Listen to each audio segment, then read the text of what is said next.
से घिरे शहर हिसार में 5 वाहन धुंध में भिड़े। सोनीपत में AQI 404। हरियाणा में कोहरे और स्मॉग का असर सुबह से देखने को मिल रहा है। रविवार रात से छाया स्मॉग और कोहरा सुबह तक जारी रहा। वहीं हिसार में सोमवार सुबह स्मॉग के कारण वरवाला रोड पर कई हादसे हुए। हिसार चंडीगढ़ हाईवे पर गांव गेबीपुर के पास स्मॉग के कारण 5 वाहन आपस में टकरा गए। जानकारी के अनुसार हरियाणा रोडवेज की बस के अगले हिस्से में एक कार टकरा गई, जिसके 4 उसके पीछे चल रहे 3 अन्य वाहन एक दूसरे से टकरा गए। वाहन टकराने के बाद हाईवे पर जाम लग गया। हादसे में किसी को चोट नहीं आई है। वाहनों की गति कम होने के कारण बचाव रहा। दूसरी ओर हिसार भूना रूट पर रोडवेज की बस में कुछ युवक खिड़की में लटके हुए थे। छात्रों की संख्या अधिक होने के चलते 2 छात्र बस से गिर गए। दोनों को हल्की चोट लगी है। इस मौके के कारण लोगों ने आंखों में जलन महसूस की। सुबह से समय झज्जर का AQI 200 दर्ज किया गया। वहीं ठंड का असर भी शुरू हो गया है। लोगों ने स्वेटर डालने शुरू कर दिए हैं। झज्जर का अधिकतम तापमान 26 और न्यूनतम 12 डिग्री दर्ज किया गया। जिले में ग्रैप का 4था चरण लागू हो गया है। अब दिल्ली और NCR क्षेत्र में कई प्रतिबंध लगाए गए हैं। ग्रैप तीनों चरण पहले ही लागू हो चुके थे, क्योंकि दिल्ली NCR में प्रदूषण की स्थिति बहुत खराब है और AQI गंभीर श्रेणी में बना हुआ है। सोमवार से CQA ने दिल्ली के ट्रकों के प्रवेश पर रोक लगा दी है। ऐसे में अब जिले में लगने वाले बॉर्डर पर ट्रक खड़े होंगे।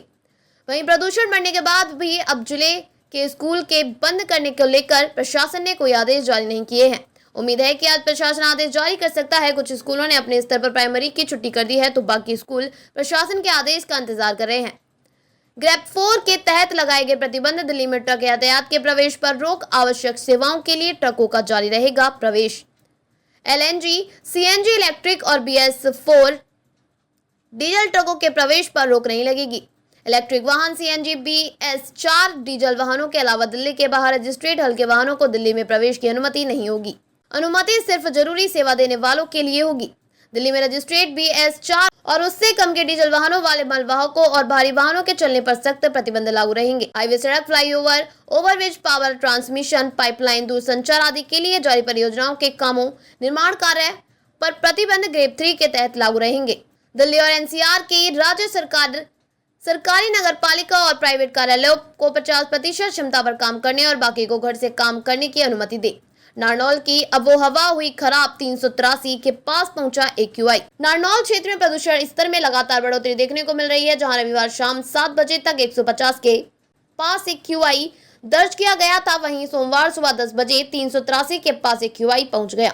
बढ़ता प्रदूषण खासकर बुजुर्गों और छोटे बच्चों को परेशान कर रहा है। सोमवार सुबह से हल्की हवा भी चल रही है, जिससे लोग घरों में रहने के लिए मजबूर हो गए हैं। सुबह से क्षेत्र में घना कोहरा छाया रहा। ऐसे में वाहन चालकों को भी परेशानी का सामना करना पड़ा। दृश्यता कम होने की वजह से वह भी सुबह रेंग कर चलते दिखाई दिए। अचानक मौसम बदलने से छोटे बच्चों को भी स्कूल में जाने के लिए परेशानी का सामना करना पड़ा। सोनीपत में दमघोटू हवा AQI 404 तक पहुंचा। राष्ट्रीय राजधानी क्षेत्र में शामिल सोनीपत में प्रदूषण खतरनाक स्तर पर पहुंच गया। रात से ही कोहरा व स्मॉग छाया हुआ है। स्मॉग छाने से लोगों की परेशानी बढ़ गई है। कोहरा और उसमें शामिल धूल धुएं के कणों के कारण गैस चैम्बर के हालात बने हैं और सांस लेने में परेशानी होने लगी है। साथ ही गले में खराश महसूस होने लगी है। स्मॉग के कारण हवा दमघोटू बनी रही। मौसम में सर्दी बढ़ने के साथ ही वायु प्रदूषण का भी स्तर बढ़ने लगा है।